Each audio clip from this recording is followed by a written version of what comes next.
Yo, Still Mills, what's the deal, man? I'm fresh out the bed, Brody. I'm tired as hell. And we gonna bang this video out early in the morning, man. But yo, peep game, man. Yo, shout out to Nuke, man. First and foremost, man. We finna run this back, do this thing all over again.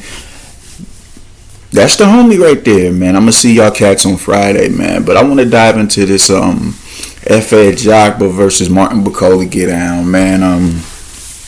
Good fight, man. I'm interested in the fight. Two notable heavyweights. They didn't have their best out in the last time we seen them. You dig? F.A. Jagba didn't look too good against Guido, and this honestly should be Bakoli versus Guido. If we be, well, no, it shouldn't be. No, yeah, it should. Well, it should be Bakoli versus Guido, and we saw what happened with Bakoli in there with Joseph Parker, but we can't bang on him for that because that was a quick turnaround. Homie had his feet kicked up on vacation and all that, and he just wasn't in shape for that fight. He was way overweight. Which he already coming into the ring about 240 and change anyway, man. So when you 260 over 20 pounds of what you normally come in at, Brody, you wasn't expected to do nothing. You wasn't expecting to put no rabbit out no hat. But nonetheless, he didn't look too good in his last outing, and neither did F.A. Jagba. So here we go, man. I think F.A. Jagba, man. I'm gonna just get right to the point, man. I don't think F.A. Jagba has a snowball's chance in hell in there with someone like a Martin Bakoli for a multitude of reasons, man. And one reason being when you force F.A. Jagba onto his back foot, he's kludgy. He's really robotic in his movement. There's no fluidity in his movement. He's stuck in the mud. It's three main reasons as to why I'm like, this is going to be a bad day for bro.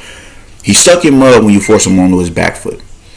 Really stuck in mud. It's just even when he's on the front foot, there's really no fluidity in his movement, man. He's just like, dag, you robotic, he's stiff. Like, god damn, man. What the fuck are you doing? He backs up, his chin is straight up in the air. He's backing straight up in the line. I'm like, yo, this shit is wild. He's a notable heavyweight nonetheless, so it's a good, credible win if if Bakoli wins. But it's just I've always seen a lot of deficiencies in the F.A. Jagba's game. Now, granted, Martin Bakoli isn't the best. He's not no fleet-footed fighter. He doesn't gracefully move on his feet or nothing like that. He's not cutting angles and getting to the side of his opponents. He's not spinning his opponents. He's not Richard Torres on his feet. He's not, Joseph Parker with the in and out movement. He's not Tyson Fury. He's not Usyk. But he's always within punching distance. He's always within striking range of his opponents, man. It was like I remember watching him in there with Jared Anderson, man. Jared Anderson is faster on his feet than Martin Bakoli, but it's like he's at a comfortable enough distance. I mean, these is heavyweights, man, so their extremities is longer than the average individual, man. But I'm watching him in there and he was always in range. Always in always in range where if he wanted to counter, he was at a really good distance to counter punch, and he was at a good distance to reach out and touch dude if he wanted to go on the offensive, man. So he's not gonna need graceful feet in front of no F.A. Jagba. The second thing I noticed is when you initiate exchanges with F.A. Jagba, man, it's real. I don't. Like his defense just flies out the window, man. He doesn't hold the phone.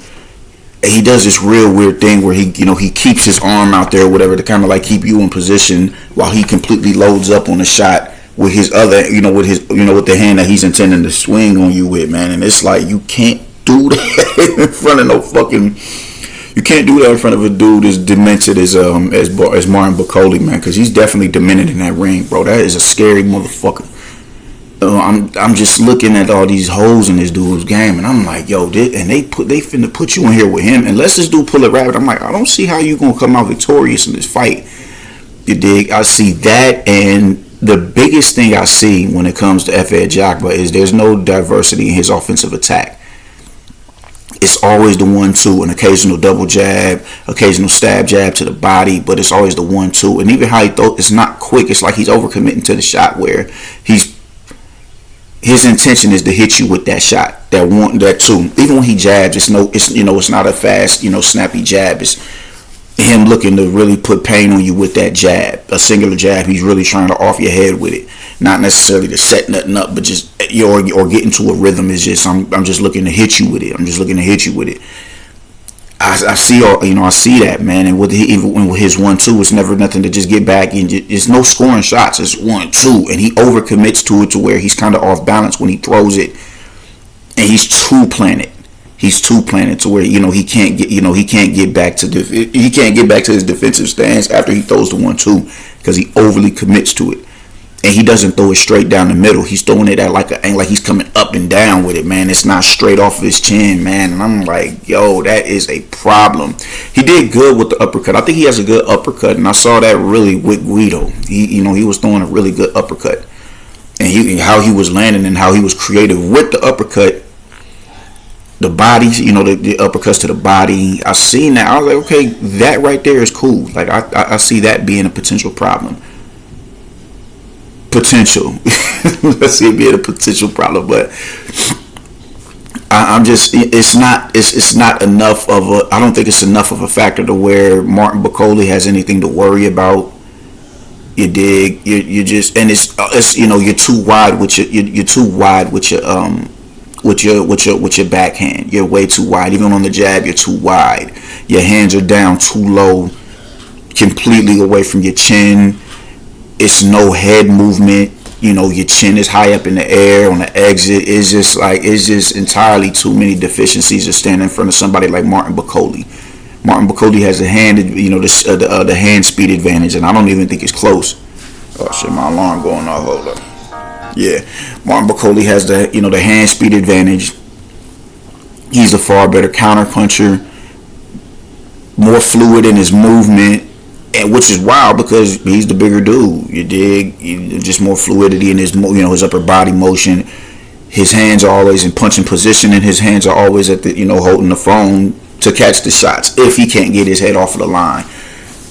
I can't say the same for F.A. Ajagba, man.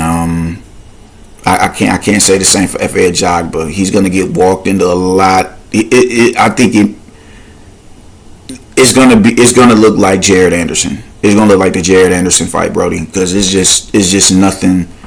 It's just nothing that this dude does that I'm seeing that I can say, yo, that's going to be a problem for someone like a Martin Bakole outside of the uppercut. And I don't think he's going to be I don't think even when he's in range, it's going to be so much more firepower coming back at him that he's not even going to be mentally able to throw the uppercut. He's not going to be physically able. He's not going to be mentally able. The confidence is just not going to be there for him to say, all right, I'm comfortable enough to throw this uppercut because it's everything else that's going to be coming at him. And when he throws that uppercut, his defense is completely compromised. When he goes on the attack, his defense is completely compromised. Boxing is offense and defense simultaneously, and he's overcommitted to one or the other. And when he's committed to his defense, it's still not the greatest defense. It's not. So I'm going with Martin Bakole to win this fight by violent knockout.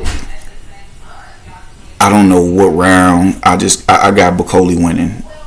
I got Bakole outlining dude in chalk, man. Yeah, that's how I'm feeling about it, man. I'm about to go get ready for work and get my babies ready for school. I hope to see y'all cats on Friday on the panel, and we'll, and get back to banging on fools like we normally do, man. So until then, salute to the panel, salute to Nuke, salute to whoever fuck with this video. I'm outie, man. I'll get with y'all later, yo. Deuces.